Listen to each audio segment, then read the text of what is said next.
plus de 6 mois après l'accident de la route de Pierre Palmade, un document a été révélé.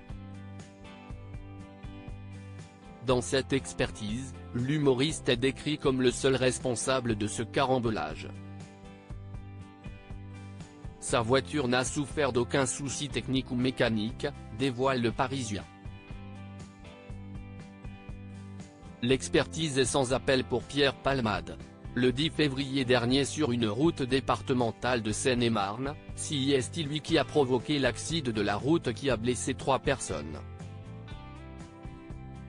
Comme le révèle Le Parisien en effet, un expert mandaté par la justice a conclu que le véhicule de l'humoriste n'avait rien à voir avec le changement de trajectoire dramatique. La cause fondamentale de l'accident ressort ainsi exclusivement liée à une faute de conduite caractérisée par un déport intégral dans la voie de sens opposé et une absence de reprise de trajectoire en correction, a-t-il écrit dans ce documentaire. Comprendre donc que Pierre Palmade est l'unique responsable de ce terrible accident de la route dans lequel un bébé à naître a perdu la vie. Selon l'expert, Pierre Palmade roulait à 87 km/h lorsqu'il a changé de trajectoire à cause d'une correction disproportionnée d'un premier écart à droite et a heurté le véhicule qui arrivait en sens inverse.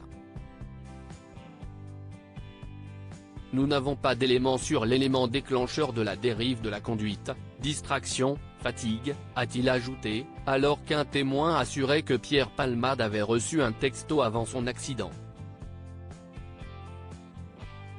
Comme le dévoile Le Parisien, l'expert en accidentologie ajoute que la faute de Pierre Palmade est d'autant plus totale qu'il n'a cherché à aucun moment à freiner après son changement de trajectoire brutal ni à corriger cet écart avant la collision.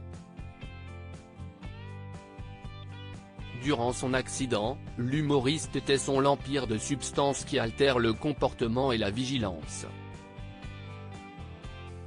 Pierre Palmade, ce rapport qui pourrait tout changer, ce n'est pas le seul nouvel élément ajouté au dossier de Pierre Palmade. Le 8 août dernier, un médecin légiste, un pédiatre des hôpitaux et un médecin néonatologue ont remis un document à la justice. Dans celui-ci, ils estimaient que la petite fille était déjà morte lorsque sa mère a accouché en urgence. L'état clinique observé chez l'enfant immédiatement après son extraction du corps utérin maternel est clairement et indiscutablement celui d'un état de mort constitué, pas de réactivité motrice, pas de mouvement spontané réflexe de respiration, ont-ils écrit. Concrètement, les charges d'homicide involontaire qui pèsent sur Pierre Palmade pourraient être abandonnées par la juge d'instruction. Comme le rappelle Le Parisien en effet, un fœtus ne dispose d'aucune personnalité juridique, à la différence d'un bébé considéré comme un être vivant.